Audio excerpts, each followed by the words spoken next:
स्वागत है आप सभी का कुमार क्लासेस की एक और लेटेस्ट वीडियो में। आज हम पढ़ने वाले हैं मैट्रिक्स का लेक्चर नंबर 2।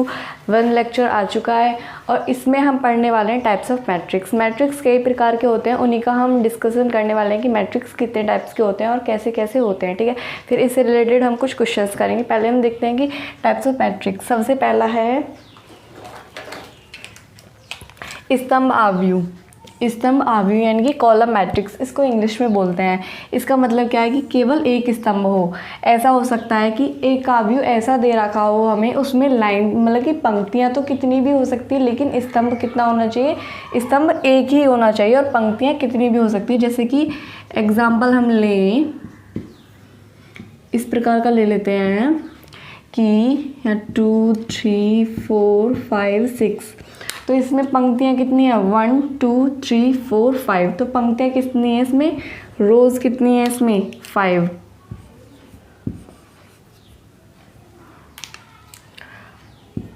इसमें रो कितनी है 5। ठीक है, लेकिन अगर हम इसमें देखें तो कॉलम कितने हैं, अगर कॉलम देखें तो कॉलम सिर्फ एक ही है। कॉलम कितने हैं, सिर्फ एक। यानी कि ऐसा स्तंभ आव्यूह मतलब कि ऐसा आव्यूह जिसमें केवल एक स्तंभ हो। तेरे दिमाग में कमी है, दिखना नहीं वीडियो बन नहीं है, मना कर रही है जब भी बोलती आ रही है। मैंने देखी ना ज्यादा टफ चाहिए ना, खाने खा ले स्कूल में। इसमें धनिया कागज से जाओ। एक ऐसा आव्यूह जिसमें केवल स्तंभ एक हो और पंक्तियाँ कितनी भी हो सकती है, पंक्तियाँ 5 6 कितनी भी हो सकती हैं, लेकिन स्तंभ कितने होने चाहिए, एक। और ये बात मैंने आपको बताई थी कि ऐसे क्षैतिज क्या होती हैं पंक्तियाँ और ऊर्ध्वाधर क्या होते हैं स्तंभ। तो इसमें स्तंभ एक है और पंक्तियाँ कितनी भी हो सकती हैं, तो ये क्या कहलाएगा हमारा स्तंभ आव्यूह। ठीक है, तो आई होप कि आपको ये समझ में आया होगा। अब हम दूसरा पढ़ते हैं कि पंक्ति आव्यूह। पंक्ति आव्यूह क्या है, एक आव्यूह पंक्ति आव्यूह कहलाता है यदि उसमें केवल एक पंक्ति होती है, मतलब कि सिर्फ और सिर्फ उसमें एक पंक्ति हो। स्तंभ कितने भी हो सकते हैं लेकिन पंक्ति कितनी होनी चाहिए, एक। ठीक है, तो इसमें स्तंभ कितने हैं, 1 2 3 4 5। ठीक है, तो स्तंभ कितने हैं इसमें 5, लेकिन पंक्ति क्या है, सिर्फ एक पंक्ति। तो ये कैसा आव्यूह कहलाएगा, पंक्ति आव्यूह। ठीक है, अब इसके नीचे कुछ लिखा है कि ए क्या है, कैपिटल लेटर है। कैपिटल लेटर क्या रिप्रेजेंट करता है, मैट्रिक्स को रिप्रेजेंट करता है। ये तो हमने पढ़ा था ना कि स्मॉल लेटर्स मैट्रिक्स के अवयव को रिप्रेजेंट करते हैं और कैपिटल लेटर मैट्रिक्स को रिप्रेजेंट करता है। तो ये क्या है, ये क्या है, मैट्रिक्स को रिप्रेजेंट करता है। मतलब कि एक ऐसा मैट्रिक्स है जिसमें AIJ एक ऐसा एलिमेंट है जिसमें M मतलब कि पंक्तियाँ तो कितनी है M, लेकिन स्तंभ क्या है एक। तो इसका ये रिप्रेजेंटेशन हो जाएगा। ठीक है, पंक्तियाँ कितनी हैं 1 और पंक्तियाँ कितनी है M और स्तंभ कितने M, तो ये क्या हो जाएगा, इसका रिप्रेजेंटेशन हो जाएगा। ठीक इसी प्रकार यहाँ पे लिखा हुआ है कि A क्या एक मैट्रिक्स है जिसमें AIJ एक एलिमेंट है और उसमें पंक्तियाँ कितनी है एक और स्तंभ कितने N, तो ये क्या हो गया, इसका रिप्रेजेंटेशन हो गया। ठीक है, तो आई होप कि समझ में आए होंगे। तीसरा देखते हैं कि वर्ग आव्यूह। वर्ग आव्यूह को इंग्लिश में बोलते हैं स्क्वायर मैट्रिक्स। मतलब कि पंक्तियों की संख्या स्तंभ की संख्या के बराबर होनी चाहिए। यहाँ से हमारा मतलब है कि यदि एक आव्यूह ऐसा है, कुछ इस प्रकार का एक आव्यूह, अरेंजमेंट ही तो इस प्रकार का आव्यूह होता है आयताकार क्रम विन्यास में। ठीक है, तो मतलब कि पंक्ति की संख्या स्तंभ की संख्या के बराबर होनी चाहिए। मतलब कि यदि पंक्ति बोले हम पंक्ति 2 हैं तो स्तंभ भी यदि उसमें 2 हैं तो क्या हो जाएगा, वो एक वर्ग आव्यूह हो जाएगा। ठीक है, जैसे कि 4 2 3 9। ठीक, तो इसमें कितनी पंक्तियाँ हैं, 1 और 2। कितनी पंक्तियाँ, 2। और अगर हम स्तंभ गिने तो 1 और 2, कितने स्तंभ हैं, 2। तो ये क्या कहलाएगा, एक पंक्ति आव्यूह मतलब कि वर्ग आव्यूह कहलाएगा। ठीक है, मतलब कि इसमें अगर हम माने M पंक्ति हैं और M ही स्तंभ है, या ऐसे मान सकते हैं कि N पंक्ति हैं और N ही स्तंभ है, तो इसकी कोटि क्या हो जाएगी, M क्रॉस M, या ये बोल सकते हैं N क्रॉस N हो जाएगी इसकी कोटि। ठीक है, m पंक्ति m स्तंभ, n पंक्ति n स्तंभ। तो इसका रिप्रेजेंटेशन क्या हो जाएगा, ये हो जाएगा कि एक ऐसा मैट्रिक्स है जिसमें aij एक ऐसा एलिमेंट है जिसकी जो पंक्ति है वो क्या है, पंक्ति और स्तंभ की संख्या कैसी है, समान है। यदि m पंक्ति है तो m ही स्तंभ है, n पंक्ति है तो n ही स्तंभ है। ठीक है, अगला समझते हैं विकर्ण आव्यूह। विकर्ण आव्यूह, एक विकर्ण आव्यूह कैसा आव्यूह होता है, वर्ग आव्यूह। कैसा होगा, ऑलवेज वर्ग आव्यूह। कैसा होगा, वर्ग आव्यूह, मतलब कि पंक्ति की संख्या और स्तंभ की संख्या कैसी होगी, बराबर। वर्ग आव्यूह से ही विकर्ण आव्यूह बना, मतलब कि एक वर्ग आव्यूह ही विकर्ण आव्यूह हो सकता है जिसमें पंक्ति और स्तंभ की संख्या क्या हो, समान। तो एक ऐसा आव्यूह, ठीक है, विकर्ण के अतिरिक्त सभी अंक शून्य हों। विकर्ण क्या होता है, आपने पढ़ा होगा, अगर ये स्क्वायर है एक, तो डायगोनल क्या होता है, ये होता है, डायगोनल यही होता है। तो हम इसी को क्या उसमें लागू करेंगे अपने अरेंजमेंट में। ठीक है, इसकी एग्जांपल लेते हैं। ये एक अरेंजमेंट है, ठीक है, और इसमें कुछ इस प्रकार का एग्जांपल लेते हैं कि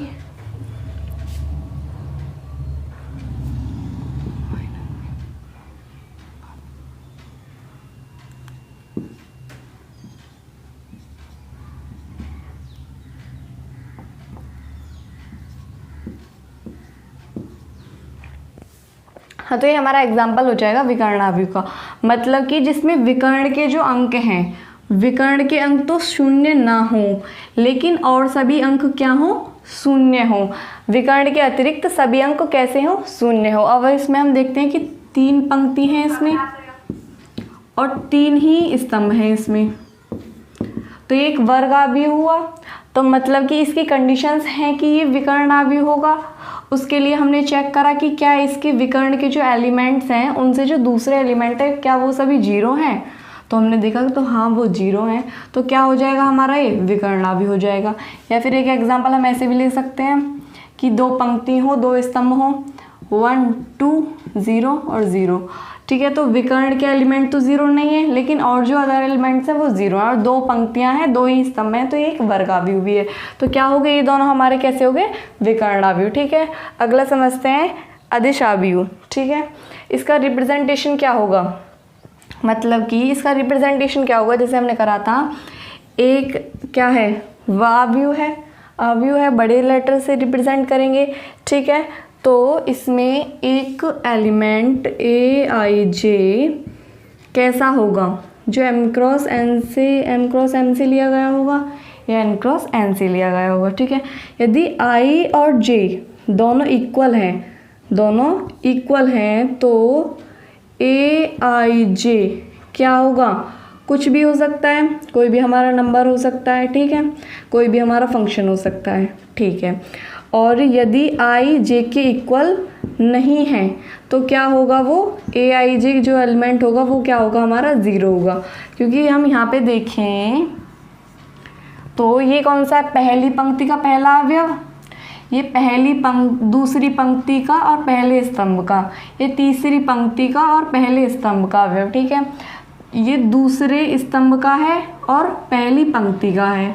ठीक है, ये दूसरे स्तंभ का, दूसरी पंक्ति का, तीसरी पंक्ति का और दूसरे स्तंभ का। ठीक है, ये किसका है, तीसरे स्तंभ का और पहली पंक्ति का। ठीक है, ये दूसरे पंक्ति का और तीसरे स्तंभ का, तीसरी पंक्ति का और तीसरे स्तंभ का।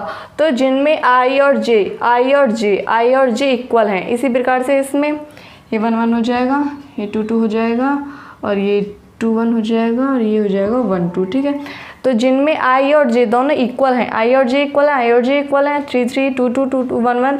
ठीक है, तो i और j इक्वल हैं तो वो कोई भी एक नंबर हो सकता है, कोई भी एक फंक्शन हो सकता है। ठीक है, लेकिन जिसमें i और j इक्वल नहीं है, जैसे कि इसमें ये वाली और ये वाली, इन सब में क्या होगा, i और j क्या होगा, 0। ये क्या होगा, रिप्रेजेंटेशन का तरीका होगा विकर्ण का। ठीक है, मतलब कि अगर यदि i और j इक्वल हैं तो वो कुछ भी हो सकता है, फंक्शन भी हो सकता है और नंबर भी हो सकता है। यदि i और j इक्वल नहीं है तो वो क्या होगा, 0 होगा। ये कैसा कहता है, हमारा विकर्ण आव्यूह, ये हमें बताता है। ठीक है, तो अगला समझते हैं हाँ, तो हमारा है अगला है, नेक्स्ट है कि अदिश आव्यूह।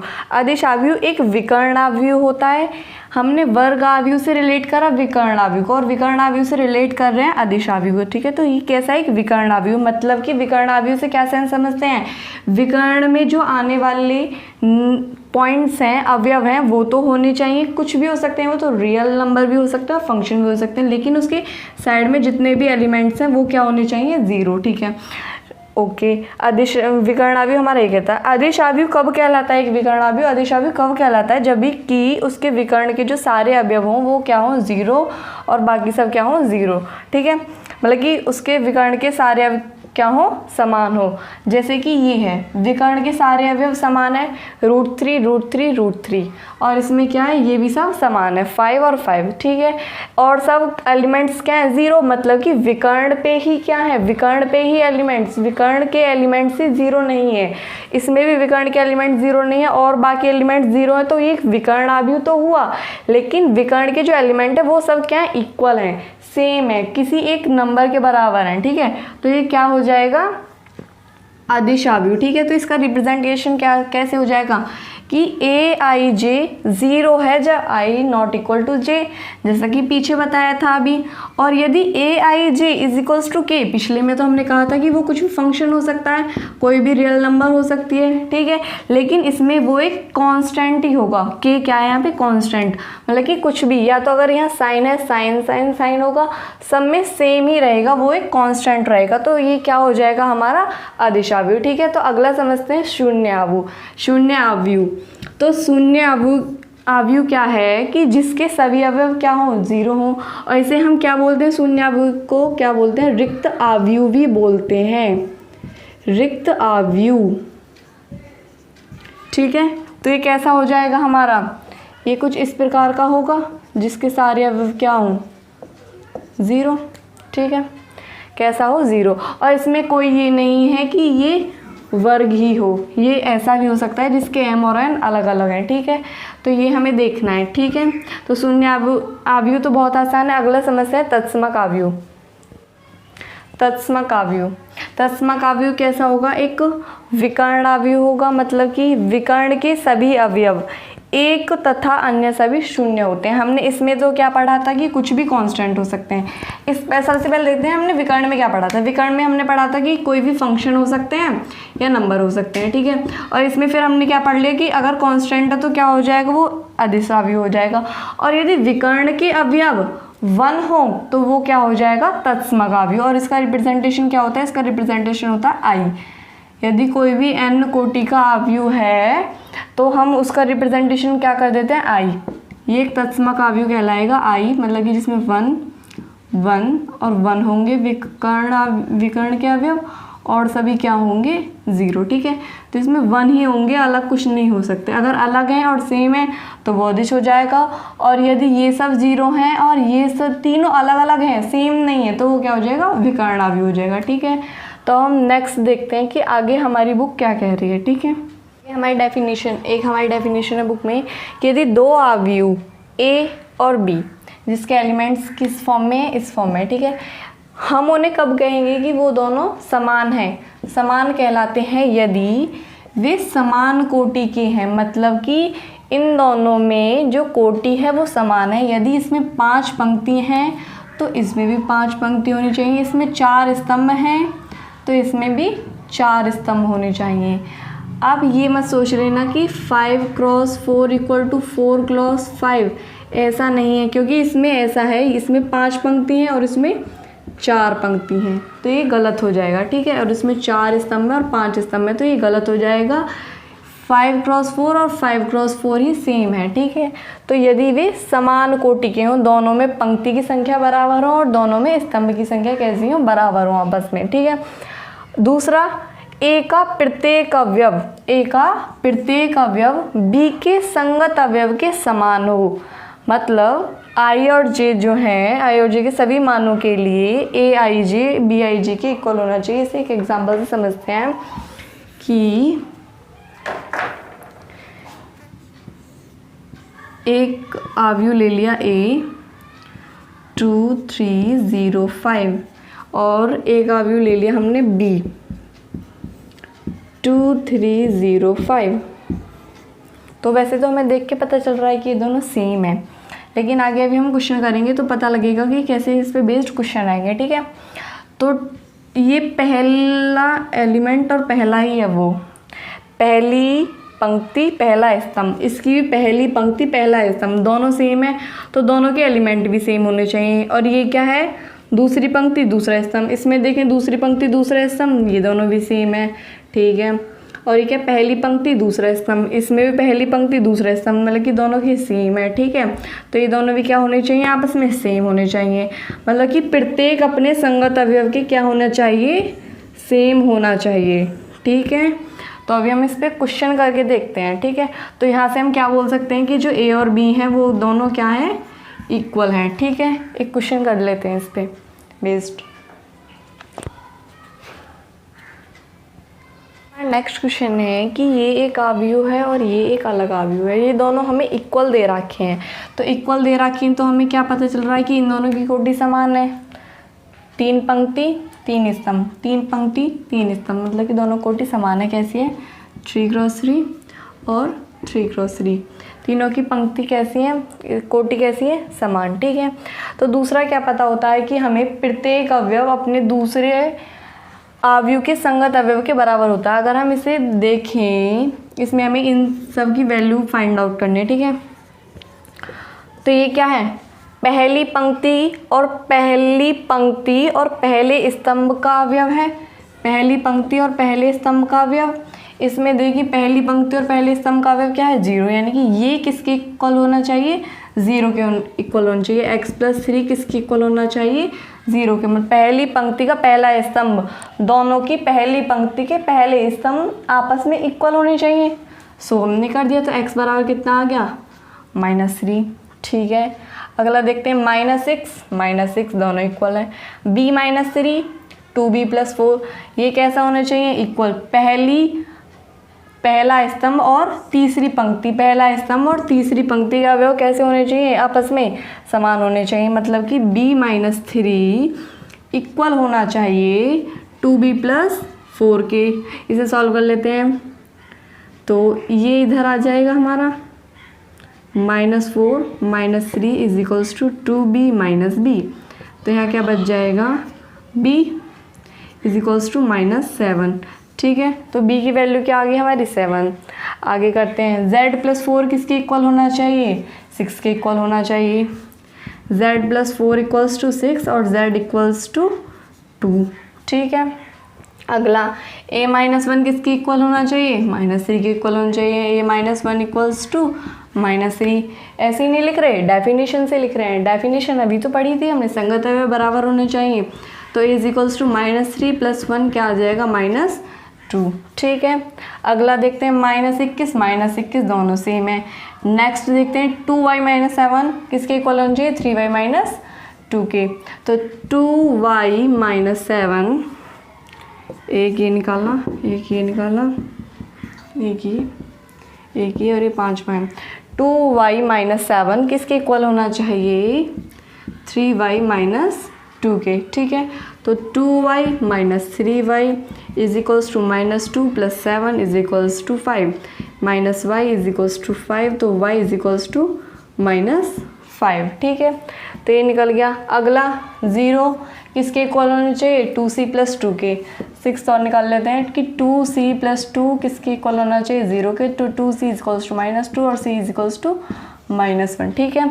तो b की वैल्यू आ गई, z की वैल्यू आ गई, x की वैल्यू आ गई, y की वैल्यू आ गई, a की वैल्यू आ गई और c की वैल्यू आ गई। सारी वैल्यूज हमने फाइंड कर ली, वो भी सिर्फ एक छोटी सी डेफिनेशन से कि यदि 2 एलिमेंट्स इक्वल हैं, यदि दो अवयव इक्वल हैं तो उनकी जो कोटि है वो दोनों इक्वल होनी चाहिए। जैसा कि इसमें दे रखा है, उसने तो पहले दिया कि ये दोनों इक्वल हैं, तो कोटि तो ऑलवेज इक्वल होंगी इनकी, ठीक है। तो दूसरा हमें क्या पता है कि पहला तो उनकी कोटि इक्वल होनी चाहिए, दूसरे उनके संगत अवयव क्या होने चाहिए, बराबर। हमने वही काम करा और सारे एलिमेंट्स की वैल्यू निकाल दी। अब एक और क्वेश्चन करके देखते हैं। तो हमारा नेक्स्ट क्वेश्चन है कि ये अवयव इस अवयव के इक्वल है, वही हमें पिछली बार की तरह ABCD की वैल्यू ज्ञात करनी है। तो करके देखते हैं इसे। कोटि तो दोनों की इक्वल है, 2x2 2x2। दूसरा हमें क्या पता है कि यदि दोनों इक्वल हैं तो इनके संगत अवयव कैसे होंगे, इक्वल होंगे, ठीक है। तो 2a + b किसके इक्वल होगा, 4 के। नेक्स्ट 5c माइनस डी किसके इक्वल होगा, 11 के। ठीक, और a माइनस 2b किसके इक्वल होगा, -3 के। a माइनस 2b किसके इक्वल होगा, -3 के। ये वाला किसके इक्वल होगा, 24 के, यानी कि 4c प्लस 3d किसके इक्वल होगा, 24 के। अब हमें 4 इक्वेशंस दे रखे हैं, ठीक है। तो हम देखते हैं कि ए बी दोनों इनमें आ रहा है, यहाँ से हम ए बी की वैल्यू फाइंड आउट कर सकते हैं और यहाँ से सी और डी की वैल्यू फाइंड आउट कर सकते हैं, ठीक है। तो इसमें क्या पता चल रहा है हमें, 2a plus b is equals to 4 और यहाँ पे क्या a minus 2b is equals to -3, ठीक है। तो जैसा हमने 10th क्लास में पढ़ा था, एक ग्लोबल विधि होती थी, उसमें क्या करते हैं हम एक एलिमेंट को सेम बना के उसे रिमूव करके दूसरे एलिमेंट की वैल्यू निकाल लेते थे, ठीक है ना। ऐसे ही तो करते थे। तो इसमें क्या a और इसमें क्या है 2a, तो इसमें क्या करते हैं, एक काम करते हैं, इसमें 2 की मल्टीप्लाई कर लेते हैं, यानी कि एक इक्वेशन तो क्या है हमारी simple, 2a plus b is equals to 4 और दूसरी क्या है a minus 2b is equals to -3। इसमें क्या कर लेते हैं, 2 की मल्टीप्लाई कर लेते हैं, ठीक है। तो 2a minus 4b is equals to -6, तो ये तो हमारी अब हट जाएगी, उसमें 2 की मल्टीप्लाई कर ली हमने इस वाली में, तो ये आ गई, ठीक है। तो इसे यहाँ पे लिख देंगे जब 2a plus b is equals to 4। अब 2a को 2a से कब कैंसिल कर सकते हैं, जब हम इन्हें घटाएंगे तो क्या हो जाएगा, साइन चेंज हो जाएगा, ठीक है। यहाँ पे प्लस माइनस हो जाएगा, तो ये दोनों कट जाएंगे और 4b माइनस बी क्या हो जाएगा, माइनस के 5b इज इक्वल्स टू 6 और 4 -10, माइनस से माइनस कैंसिल और b इज इक्वल्स टू क्या आ गया हमारा 2, b इज इक्वल्स टू क्या आ गया 2। अब हम b की वैल्यू इसमें पुट कर दे तो हमें a मिल जाएगा, तो 2a is equals to 2 plus 4, तो 2a is equals to 2 and a is equals to 1। a की वैल्यू 1 आ गई और b की वैल्यू 2 आ गई, ठीक है। अब ऐसे ही 5c माइनस डी और 4c प्लस 3d से दूसरी वैल्यू सॉल्व करते हैं, ठीक है। c और d की वैल्यू निकालते हैं। अब इसमें यहाँ पे 5c है, यहाँ पे 4c है, यहाँ पे 3d है और यहाँ पे d है, तो d को रिमूव करना आसान होगा, तो d को रिमूव कर लेते हैं, ठीक है। तो 5c minus d is equals to 11 जो है, 5c minus d is equals to 11 में क्या कर लेते हैं, 3 की मल्टीप्लाई कर लेते हैं, यहाँ भी और यहाँ भी, तो 15c minus 3d is equals to 33, ठीक। और नेक्स्ट क्या, 4c plus 3d, 4c plus 3d is equals to 24, ठीक है। तो इन्हें तो माइनस करने की ज़रूरत नहीं है, 3d और 3d आपस में यूँ कट रहे हैं, तो ये तो आपस में कट रहे हैं, तो 15 और 4 कितने हो जाएंगे मिलके 19c, ठीक है। और 33 में से 33 में 28 जोड़ेंगे तो क्या हो जाएगा 7 और 57, ठीक है। तो c इज इक्वल्स टू कितना आ जाएगा 3, ठीक है। अब c इज इक्वल्स टू 3 की वैल्यू इसमें पुट कर लेते हैं 5c माइनस डी में, 5c किसी भी इक्वेशन में पुट कर सकते हैं, नेक्स्ट इक्वेशन में पुट कर सकते हैं। तो इसमें करते हैं 15 minus d is equals to 11, तो 15 minus 11 is equals to d और डी इज इक्वल्स टू 4। तो डी की वैल्यू 4 मिल गई, सी की वैल्यू 3 मिल गई, ए की वैल्यू 1 मिल गई और बी की वैल्यू 2 मिल गई, और ये हमारा क्वेश्चन हो गया ख़त्म, ठीक है। एक बार फिर से वाइंड अप कर लेते हैं क्वेश्चन को।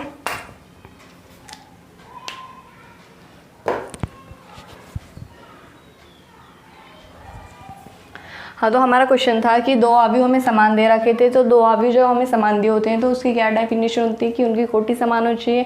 तो ये तो हमें खुद ही समान दे रखे, तो कोटि तो इनकी समान होगी। दूसरा हमें क्या दिया होता है कि उनके संगत अवयव बराबर होने चाहिए, तो वही डेफिनेशन हमने यहाँ पुट करी और इनके संगत अवयव कैसे कर दिए बराबर, और विलोपन विधि से सॉल्व करके क्या हो गया हमारा क्वेश्चन सॉल्व हो गया।